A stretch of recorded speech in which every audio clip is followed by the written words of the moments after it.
no es muy común que tengamos la oportunidad de hablar acerca de un tema tan importante como es el patrimonio. Yo he titulado este debate Patrimonio, Identidad y Memoria en Bogotá.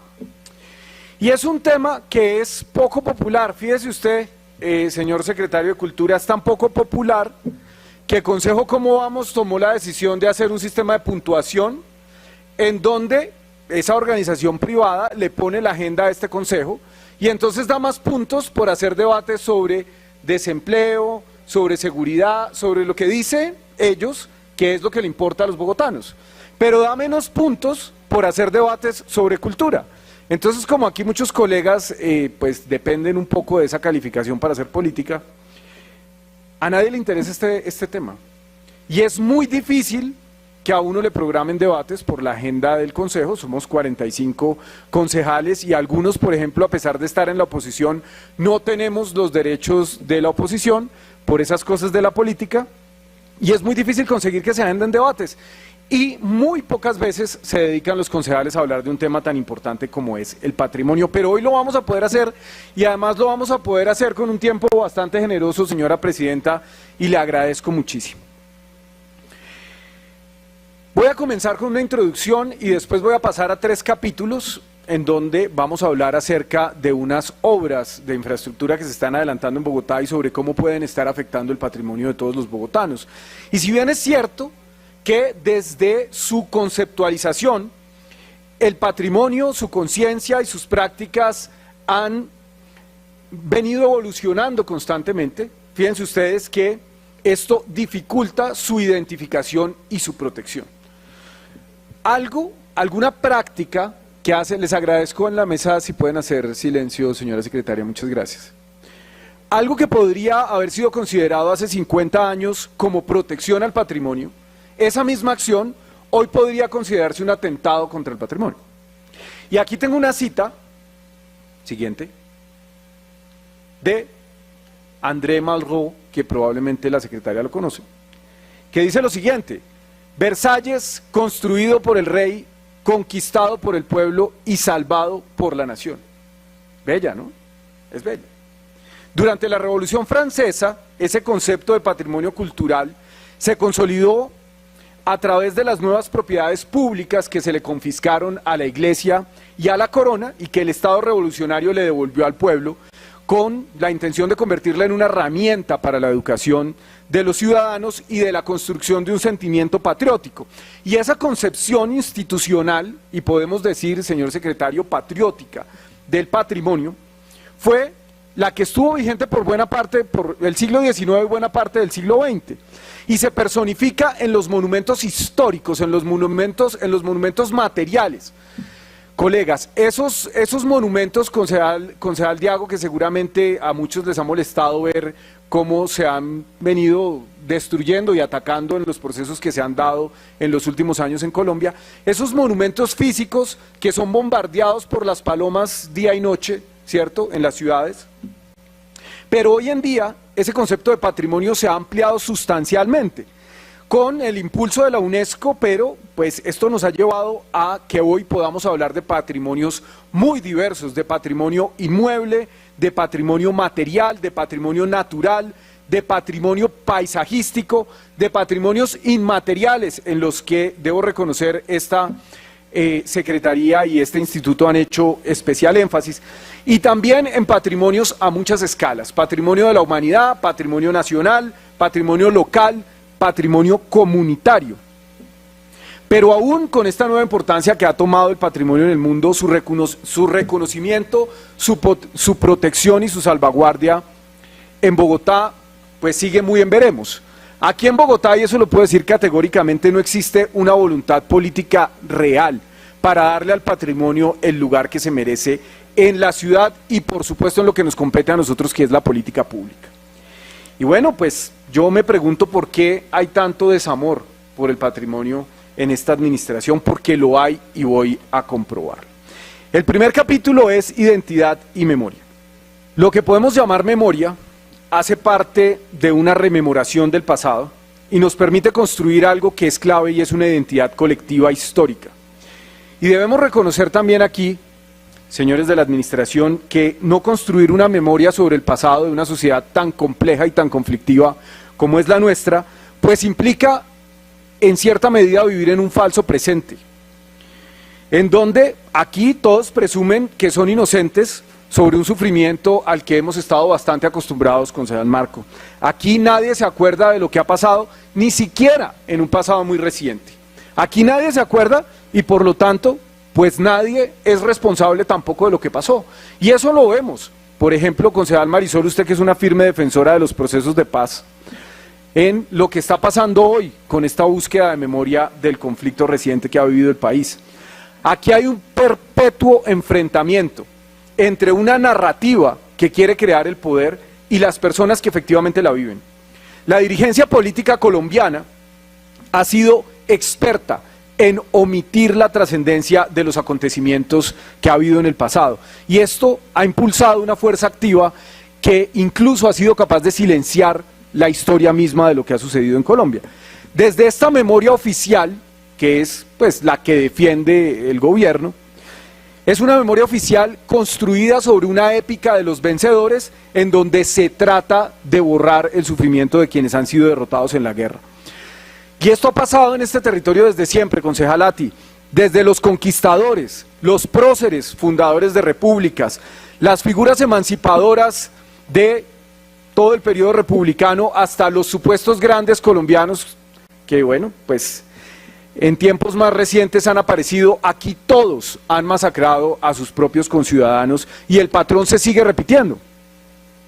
Fíjense ustedes que tenemos tan poca memoria en este país y en esta ciudad, y aquí ya vamos a pasar a hablar de lo que pasa en la administración distrital. Aquí tenemos a la directora de la Fundación Gilberto Alzate Avendaño. Tenemos tan poca memoria en la ciudad que llevamos 50 años con una fundación supuestamente dedicada a promover la cultura, que lo que hace es celebrar a un político conservador, exconcejal de Bogotá, para que vean que algo ha mejorado el casting en esta corporación, que fue nada más y nada menos que un apasionado defensor del nazismo, de ideologías antiparlamentarias y abiertamente fascista. Y me estoy refiriendo, señora presidenta, al leopardo del viejo Caldas, el señor Gilberto Alzate Avendaño. Gilberto Alzate Avendaño, colegas, era un nazi, concejal Cancino. Nazi. Un falangista. Y llevamos 50 años dedicando recursos públicos a honrar a un fascista. Y mientras el gobierno le dedica millonarios recursos a honrar la memoria de un fascista como Gilberto Alzate Avendaño, pues vean el contraste con lo que sucede con el caudillo liberal Jorge Eliezer Gaitán, cuya casa y el exploratorio, que es una parte integral de esa casa, pues lo que ha vivido ha sido un memoricidio permanente desde hace más de 7 décadas. Eso es lo que ha venido haciendo el Estado colombiano con la casa en donde vivió el caudillo del pueblo Jorge Eliezer Gaitán. ¿Se han robado la plata o no se la han robado? No lo sabemos. Lo cierto es que mientras se honra la memoria de un fascista, una persona que probablemente habría cambiado el país para bien, pues queda en el olvido. La reparación y la reconciliación en Colombia implica que también nos reconciliemos con nuestra propia memoria y con nuestra propia identidad, como un fenómeno colectivo. Y con esto, pues buscamos que la sociedad desarrolle un sentimiento de corresponsabilidad con las víctimas y transmita una memoria oficial en donde el Estado asuma su culpa. El Estado en Colombia ha sido responsable de todo tipo de atrocidades y debe asumir su culpa para que esta situación no se repita. Y quizás, pues la evidencia más clara de este conflicto entre la identidad, el conflicto de identidad que tiene la sociedad colombiana lo vimos en el paro nacional, donde quienes protestaban, por aquí hubo mucha protesta interna en el Consejo por esto, reinterpretaron los monumentos. Concejal Bastidas, creo que usted ha sido una de las personas que más se ha quejado de esto, pero ¿por qué se da ese fenómeno? ¿Por qué las personas que están en la calle, que viven la ciudad, deciden reinterpretar esos monumentos? Pues porque no los representan esas figuras que están ahí recibiendo las cargas de profundidad de las palomas desde hace 100 años. No se sienten representadas, no generan orgullo. Esa memoria oficialista no genera nada en los ciudadanos hoy. El patrimonio debe estar atado, señor director, a una memoria viva, a una comunidad y a un territorio.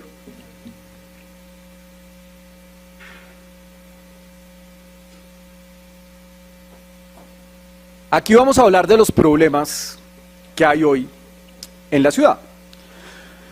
Esta crisis de legitimidad de los patrimonios o de lo que queremos asumir como patrimonio tiene que cargar también con el descrédito de la administración y el desinterés de la administración por el patrimonio. Son muchas las evidencias que muestran que la memoria para esta administración, aquí no podemos citar a la alcaldesa, lamentablemente no saldría de acá, la memoria es una piedra en el zapato para esta administración y eso ha quedado claro en muchos escenarios.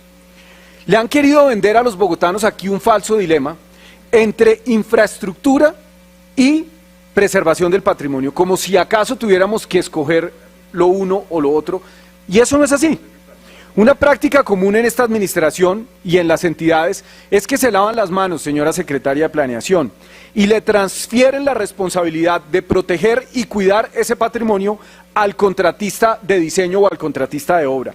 Eso es una excusa perfecta para no cumplir con sus obligaciones. Y aquí tenemos varios ejemplos, y el primero es la Alameda, la cicloalameda del medio milenio. Concejal Cancino, usted que pues le creyó a la alcaldesa Claudia López en el 2019, es tal la diferencia, ¿perdón? Es tal la diferencia entre la administración Peñalosa y la administración de Claudia López que, fíjense ustedes, el cambio profundo que ha habido en este proyecto. En Peñalosa se llamaba del quinto centenario y Claudia López le dice del medio milenio. Es una diferencia sustancial. Eso es como, pues, bueno, como Peñalosa y Claudia López. Ese es el nivel de diferencia que hay entre estos dos mandatarios. Y este proyecto que viene de la administración anterior busca supuestamente generar una conexión entre el norte y el sur, y aquí, pues, este es el momento de hablar de cómo ese proyecto afecta el patrimonio en varias localidades, no específicamente del proyecto. Ojalá tuviéramos tiempo, concejala Ana Teresa, de hablar más a fondo sobre ese proyecto, porque es otra de estas apuestas por decir que están haciendo infraestructura cuando están pintando unas líneas en el piso. Pero, si bien todos estamos de acuerdo aquí en que es deseable promover el uso de la bicicleta, nos encantan las bicicletas, pues aquí lo que tenemos es una cosa esperpéntica, en mi opinión, que está afectando a bastantes sectores, específicamente 9 sectores de interés cultural en la ciudad, y por supuesto al espacio público, que también es de protección patrimonial. Y entonces, pues para esto se requeriría un diseño específico y diferente en cada uno de esos sectores. Y aquí eso no está pasando. Y esperamos que en las respuestas, doctor Patrick Morales, pues nos aclaren qué es lo que está haciendo el IDPC para garantizar que estas obras de infraestructura no pasen como una aplanadora por encima del patrimonio. Y aquí vamos a hablar del estudio de Sigma de factibilidad de esa tal Alameda del medio milenio. Como todo proyecto de movilidad, lo que ha pasado aquí es que ha sido el patrimonio el que ha tenido que ajustarse al proyecto y no en el sentido contrario. Desde el desarrollo de la factibilidad y de la prefactibilidad a manos de nuestros amigos del Banco Interamericano de Desarrollo, esta administración ha sido muy hábil. Señora secretaria de Planeación, usted sabe cómo es esta jugada al pie de la letra. Hacer las cosas a través del Banco Interamericano de Desarrollo, para que aquí, pues, de los 45 algunos nos interesamos por hacerle seguimiento a esos proyectos, pero ni nosotros ni la ciudadanía en general tiene entonces el derecho de saber qué es lo que en realidad pasa con estos proyectos, porque todo queda oculto, agazapado, bajo el manto del Banco Interamericano de Desarrollo o de otras agencias de cooperación internacional. Y en este caso la firma Sigma, pues, fue tan descarada que hizo la prefactibilidad, sacaron unos perfiles, y en las conclusiones mismas de la factibilidad, ojo con esto y lo voy a leer entre comillas, dice la firma Sigma: Para apoyar los procesos de documentación de BIC en todos los tramos, se propone complementar la información mediante visita a los lugares y levantamiento de información de fuentes primarias y secundarias. Concejal Ana Teresa Bernal. Hacen la prefactibilidad y ni siquiera son capaces de coger un Transmilenio e ir y visitar el lugar. ¿Cómo me van a decir ustedes que los diseños de esta tal cicloalameda pueden tener algún respeto del patrimonio si ni siquiera el contratista se tomó la molestia de hacer ese levantamiento de información?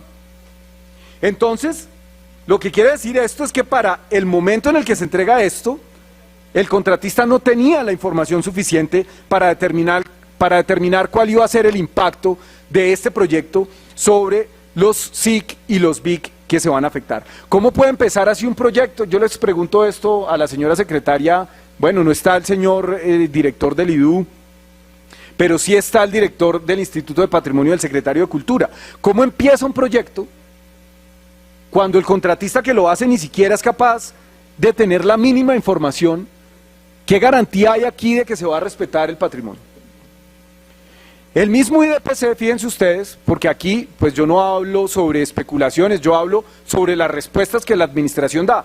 El mismo IDPC admite que el puente que se necesita para la dichosa cicloalameda en la carrera 24 sobre la NQS disminuirá las cualidades arquitectónicas del conjunto residencial del Polo Club, que es obra de Rogelio Salmona y que por supuesto tiene importancia para la ciudad. Yo no sé, secretaria Jaramillo, si a usted la obra de Salmona le parezca tan frondia como la de Cuellar Serrano Gómez, no lo sé, pero lo cierto es que es patrimonial y hay que cuidarla hasta que no se decrete lo contrario.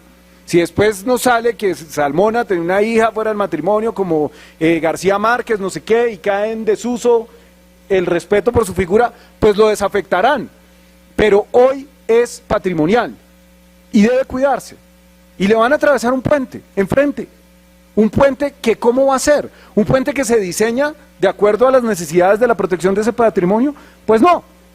En la audiencia pública que hicimos el lunes con las comunidades mayoritariamente de Teusaquillo, la subdirectora del IDPC dijo que a ella los diseños de la cicloalameda le parecían buenos, esa fue la palabra que usó, el diseño le parece bueno. Y yo le pregunto, director, pues si así va a ser el trámite de las autorizaciones, pues creo que hay razones para preocuparse. Yo me sumo a la petición de los vecinos de Teusaquillo, que en esa audiencia pública presentaron su preocupación por la conservación del patrimonio y que no quieren que su entorno se modifique, porque si bien el propósito es loable y es aumentar el tráfico de bicicletas en el sector, eso está bien, no podemos sacrificar el patrimonio para conseguir eso. Hay que buscar un equilibrio. Y ellos consideran que aquí hay una alteración, que habrá una alteración directa a las dinámicas de ese territorio. Y bueno, pues aquí yo no me puedo ir, fíjense ustedes, no me puedo bajar de este atril sin hablar de este esperpento. ¿Cómo será de abominable este proyecto, concejal Gordillo, abominable, que ni siquiera en los renders se ve bien? Ni siquiera en los renders. Ni siquiera con la iluminación global que le ponen a los renders se puede tapar esa sombra que va a generar poner estaciones que son, ojo con esta analogía, concejal Rolando, la Torre Colpatria, cojan la Torre Colpatria, acuéstenla y pónganla en la mitad de Teusaquillo. Eso es el proyecto Peñalosa López del metro elevado. Eso es, concejal Colmenares. Aquí los concejales que conocen también Miami, ¿no? ¿Cómo es ese metro que nadie usa en Miami? ¿Cómo es? Todos los metros elevados del mundo, cuando atraviesan un sector consolidado, lo destruyen. Y por eso ya no se hacen en sectores consolidados y muchísimo menos en sectores de interés cultural. Aquí pareciera, es que, y aquí me voy a tomar una pequeña libertad de apartarme de mi guión, aquí realmente pareciera que no hubiera internet, que nadie hubiera salido de este país, que Colombia siguiera siendo el Tíbet de Sudamérica, donde nadie en su vida ha visto un metro. Cuando un proyecto de metro atraviesa sectores patrimoniales, sí o sí hay que meterlo por debajo. Ahí no hay discusión. La Elizabeth Line de Londres pasa por debajo de 3 líneas y por debajo de patrimonios de la humanidad. Y si cuesta los billones de pesos que vaya a costar, hay que hacerlo así, porque el patrimonio, y este es un mensaje concreto que quiero enviar, el patrimonio no se puede recuperar. Cuando se pierde no hay nada que hacer. Se perdió, punto. Y aquí lo estamos perdiendo claramente por unos intereses económicos y políticos en este proyecto absurdo, señor gerente del metro, que es el trencito Cañero Peñalosa López.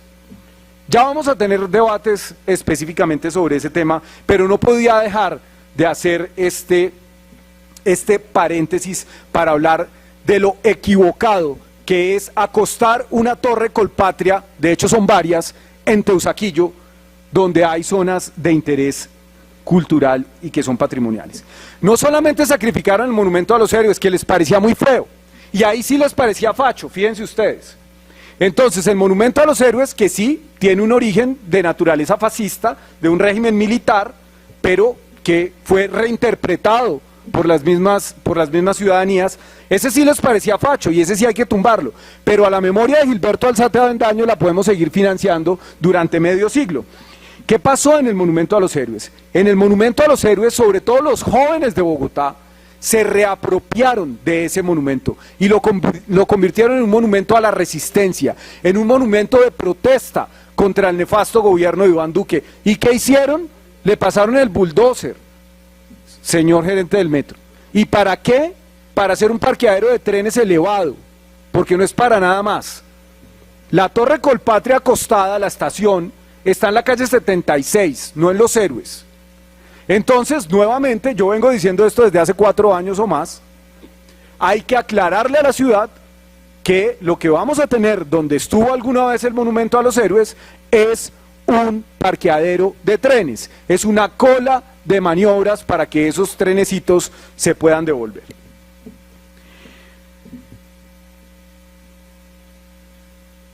¿Y cómo van los estudios de ese metro elevado de los que se ha hablado tanto? Pues bueno, insisto, yo aquí me refiero a las respuestas de la administración. En la última respuesta que tenemos de la empresa Metro, que es de marzo de este año, nos dicen que el proyecto tiene unos estudios en un nivel del 60% de su desarrollo. Hoy, concejal Lati, después de 6 años de que Enrique Peñalosa tirara a la basura el proyecto de metro subterráneo de la Bogotá humana, 6 años después, solamente tenemos 60% de los estudios. 10% por año, señor gerente del metro, vamos bien. Pero a pesar de que apenas va al 60%, lo que se han hecho es comprar predios. Esto no ha sido impedimento para que se inviertan cantidades de dinero ingentes en la compra de predios. Y colegas de Cambio Radical, aquí voy a hablar de una amiga de ustedes, la señora Adriana Barragán. La señora Adriana Barragán es la esposa de nuestro nuevo fichaje en el Pacto Histórico, Alfonso Prada. Ahora fíjense ustedes cómo es de dinámica la política. Entonces, la señora Barragán, ya estamos aquí, ya estamos abriendo pista. No, yo no tengo ningún problema en asumir.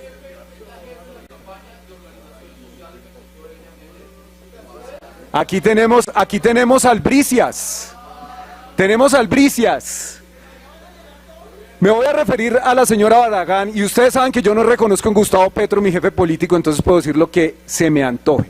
La señora Barragán,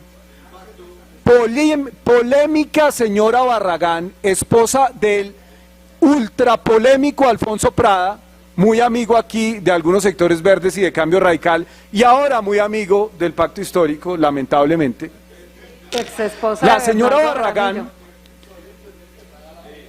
La señora Barragán, después de salir de su bastante controvertido paso por 472, aterrizó, nombrada por Enrique Peñalosa, como subgerente de gestión predial del metro. No, la nombró Peñalosa en agosto de 2019 y Claudia la ratificó. Claudia López la ratificó, señor Narváez, usted perfectamente nos puede decir en qué momento exacto le pidieron la renuncia a la señora Barragán, o si fue que la señora Barragán dijo, no, me voy a hacerle campaña a Petro, o qué fue lo que pasó, pero la señora Barragán estuvo durante más de un año a cargo de esta compra de predios. Y esta compra de predios es gigantesca. ¿Y para qué se hace, señor gerente del metro? Usted sabe perfectamente quién fue la persona que usted reemplazó. La persona que usted reemplazó es un desarrollador inmobiliario, que no sabe nada de metros, que no tenía ninguna experiencia en desarrollo de infraestructura, que no tenía ninguna experiencia en proyectos de transporte masivo, que estaba ahí, aquí está el gerente de la ERU, estaba ahí para hacer renovación urbana, que es lo que están haciendo con ese más de $1 billón de dinero de todos los colombianos, porque no solamente es dinero de Bogotá, es dinero de todos los colombianos que están gastando ustedes en adquisición predial. Pero aparte, esa adquisición predial está poniendo en riesgo el patrimonio. Esa gestión predial que hacía la señora Barragán, ahora pues la hará alguien más, esa gestión predial no solamente pone en riesgo las finanzas de los bogotanos, pone en riesgo el patrimonio de los bogotanos. La empresa Metro hasta hoy, y aquí tenemos la lista, ha adquirido 13 predios en el sector de interés cultural de Teusaquillo, para hacer la estación número 14 del trencito, que es en la calle 45. Aquí, luego hablamos del absurdo, que es que un proyecto de metro para una ciudad de casi 8 millones de personas tenga 16 estaciones a casi 2 kilómetros una de la otra. Pero luego hablamos de eso. Para la estación número 12, en la calle 10ª, ha comprado 35 predios que están en la zona de influencia del PEM del centro histórico. Yo estuve recorriendo estos sectores para poder hablar con los vecinos, que además tienen unas historias bastante tristes de cómo, señor gerente del metro, de cómo han sido expropiados por esta administración, cómo han sido expulsados y se les han entregado migajas. Vayan ustedes, aquí los que andan de inversionistas. ¿Cuánto cuesta un apartaestudio en el centro de Bogotá? ¿Cuánto cuesta? Ustedes no consiguen nada nuevo de menos de 10 millones de pesos el metro cuadrado en el centro de Bogotá. Eso no existe. Eso no existe. 10 millones de pesos el metro. Y a las personas que vivían, particularmente en el sector cercano a la estación de la 45, los han expulsado con migajas, señor gerente del metro. Migajas. Les pagan menos de 140, 130 millones de pesos por apartamentos donde viven con dignidad. ¿Qué van a comprar con eso en este sector? Nada. Sí o sí serán expulsados del lugar donde vivían para hacer un proyecto que además no sirve para nada, señor gerente del metro. Un proyecto que lo único que busca es darle continuidad al monopolio de Transmilenio. Y bueno, si no tienen los estudios finales y además no conocen cuál es el impacto patrimonial de la obra, ¿por qué tienen tanto afán en demoler los predios? La misma empresa ha manifestado que el consorcio no ha hecho ninguna modificación ni al trazado ni a las estaciones por motivos de protección al patrimonio. Y entonces, pues fíjense ustedes, lo que el IDPC hace con la mano, el IDU lo borra con el pie. Hay un anuncio que a mí me parece bastante importante y que reconozco que pues debe celebrarse, y es lo que ha hablado el IDPC de declarar la bicicleta como patrimonio intangible, como patrimonio inmaterial de la ciudad. Pero ¿qué nos dice el IDU acerca del Transmilenio por la séptima? Porque es que resulta que esa primera manifestación del pedal se da en la séptima, en 1974. La ciclovía nace en la séptima y Transmilenio por la séptima, señora directora encargada del IDU, Transmilenio por la séptima, que ustedes le dicen corredor verde, pero es Transmilenio por la séptima, pero mal hecho, con menos capacidad, con unos carriles más pequeños, con menos sobrepasos. Entonces ustedes se quedan con el pecado y sin el género, porque el proyecto que presentó Peñalosa era espantoso, pero al menos pues movía una cierta cantidad de gente. Este ni siquiera eso. Y además saca a los vehículos individuales de buena parte de la carrera séptima. Y el propósito de la ciclovía, señor director, es que un día a la semana el espacio que ocupan los vehículos individuales lo ocupen las bicicletas. ¿Qué va a pasar con la ciclovía cuando se construya el Transmilenio de la séptima, que estamos a meses de que se adjudique? ¿Qué va a pasar? Bueno, que se adjudique si las comunidades no se ponen las pilas y se dejan meter este golazo. Porque hasta ahora ni siquiera Peñalosa, que pasaba como una locomotora por encima de las comunidades, fue capaz de contratar ese proyecto. ¿Qué va a pasar con esa ciclovía? Pues espero que nos contesten aquí, desde el IDU. ¿Qué va a pasar con la ciclovía de la séptima y cómo va a garantizar el Instituto de Patrimonio que eso se mantenga? Yo sí creo que el patrimonio no va a ser una piedra en el zapato para esta administración, porque el autoritarismo de Claudia López ha probado que aquí pues puede pasar por encima de todo. Yo creo que con una llamada de la alcaldesa esto se podría estar solucionando, y yo creo, director Patrick, que usted va a estar en una situación muy complicada el día que lo llame a usted la alcaldesa de Bogotá y le diga, príncipe Patrick, le tocó dar la autorización. Le tocó dar la autorización, mi corazón, porque hay que darle espacio al metro elevado. ¿Qué va a pasar ahí? Ahí va a haber una tensión fuerte. Y esta situación ya vimos que sucedió con el edificio central del San Juan de Dios en la administración anterior, donde el secretario de Salud, imagínense ustedes, ni siquiera el director del IDU, ni la persona de Patrimonio, ni el de Cultura, el secretario de Salud le dijo al gobierno nacional que ese edificio no valía nada, y con las palabras mágicas, el abracadabra del señor Morales, pues a pesar de que los estudios de la Universidad Nacional y de la Universidad de los Andes decían que ese edificio se podía restaurar y que era incluso más barato adecuarlo para que prestara servicios inmobiliarios, tomaron la decisión de demolerlo, con lo cual esta alcaldesa demoledora pues está bastante contenta. Articular el desarrollo urbano y la protección del patrimonio, señora secretaria, supone un trabajo amplio, minucioso, pero ante todo requiere de voluntad política, y eso es lo que no tiene la administración de Claudia López. ¿Qué alternativas han planteado aquí para no demoler predios patrimoniales en la ciudad? ¿Cómo se van a integrar los valores patrimoniales al diseño en cada uno de los sectores de interés cultural? Porque aquí la respuesta no puede ser homogénea. Aquí no podemos hacer fordismo patrimonial, eso no existe. Hay que analizar cada uno de los sectores con esmero. Y espero que inmediatamente se nos den esas respuestas en el debate, y también por supuesto por escrito, para cada uno de los bienes de interés cultural que se pueden ver afectados por los proyectos de infraestructura, todos los frentes de obra de los que habla la alcaldesa en los publireportajes de Caracol. La solución, este es un capítulo de paz, vean esta imagen tan bella de la alcaldesa meditando. Yo no presento este debate aquí para culpar al Instituto de Patrimonio Cultural, porque es que, ¿cómo se puede construir una política amplia y ambiciosa sin plata? Pues eso no existe. Nosotros vivimos en una sociedad de libre mercado, y aquí en esta gráfica vemos claramente cuál ha sido la asignación presupuestal para el IDPC en el año 2022, que representa ojo con esto, es que la cifra es demasiado pequeña, concejal Gordillo, es que hasta me demoro más diciendo los ceros, es 0,12% del presupuesto global. Eso es una miseria, eso son migajas.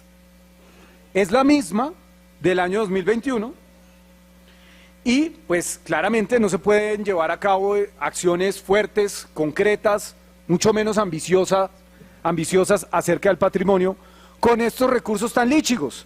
Las asignaciones presupuestales, y hay que resaltar, fíjense ustedes, si a mí algo me cuesta, es reconocerle algo a Peñalosa.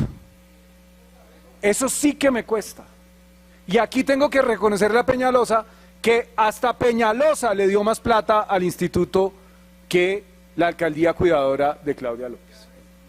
En los años 2018, 2019 y 2020, bajo la alcaldía de Peñalosa, hubo proporcionalmente mayor asignación presupuestal para el instituto.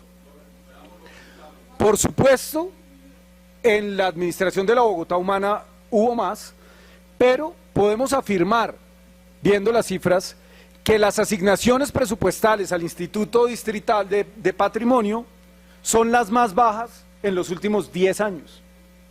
Y esto, pues donde está la plata es donde está el cariño. La alcaldesa habla mucho, además es buenísima, ¿no?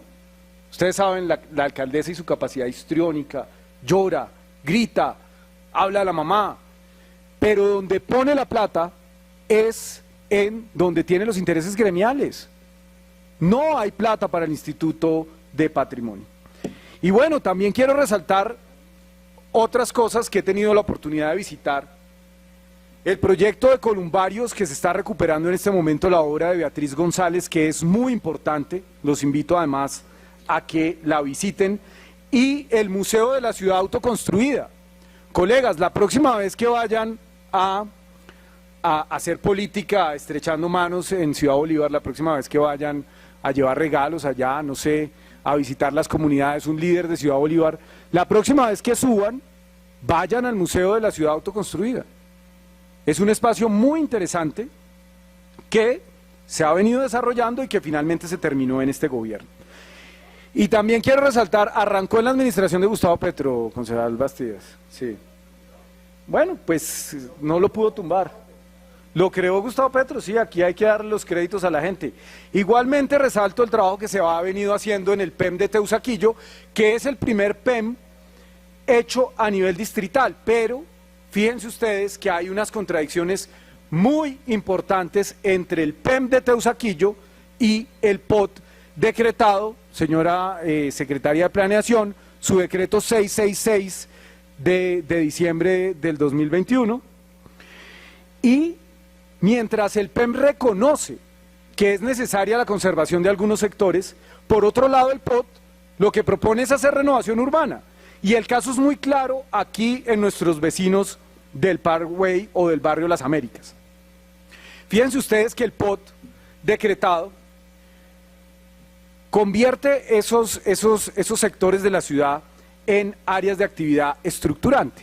Lo mismo sucede con todo el Parkway, secretaria Jaramillo. Ya que demolieron el castillo y demolieron la piscina, ¿cierto? Extinción de dominio, pues antes de que salga el PEM, nos podían poner la piscina 2 aquí en la 24. Porque eso es lo que usted dejó en ese POT. Si bien hoy, alrededor del Parkway todo, se puede hacer lo que se quiera, lo que realmente está protegido está más arriba. Entonces aquí, y eso tenemos que verlo claramente en el PEMP, en este momento una buena parte del Parkway está en serio riesgo. Y si usted se lo entrega a los tiburones inmobiliarios, secretaria, porque esa, debo decir, es una decisión suya, pues adivine qué va a pasar. Peor aún parece que en este momento no hay un concepto favorable de la Secretaría de Planeación para ese PEM. Y eso es muy importante que lo sepamos aquí, señor secretario de Cultura y señor director de Patrimonio.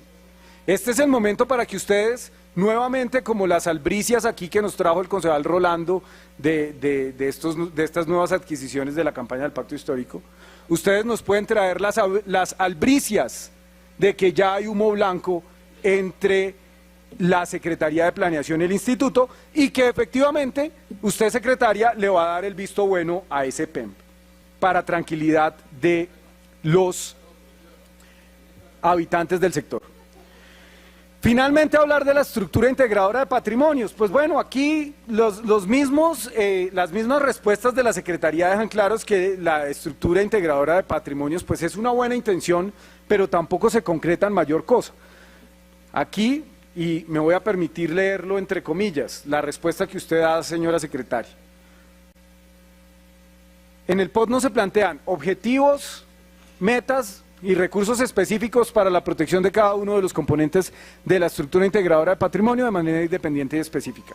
Esto equivale, voy a hacer la traducción al español, secretaria, Esto equivale a decir, no hicimos el trabajo de caracterizar y adaptar la norma a la diversidad del patrimonio, solo hicimos un inventario.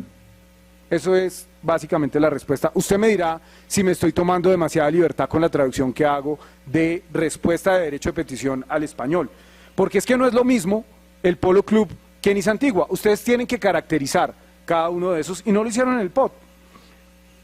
Entonces, pues, yo siento que el POT no le da mayor importancia en realidad al tema del patrimonio. Usted en su respuesta, soy clarividente, secretaria, la he visto responder tantas veces que ya sé perfectamente lo que va a responder, va a echarse aquí una rendición de cuentas, va a decir que la estructura integradora de patrimonios es una maravilla, pero ojalá pudiera esta vez probar por qué esa estructura de patrimonio, integradora de patrimonios, realmente va a tener un efecto concreto sobre la protección del patrimonio. Y también nos puede explicar una cosa, y le agradecería también, aparte de su respuesta, señora secretaria, aquí en este atril, una respuesta por escrito. Usted decía que el POT protegía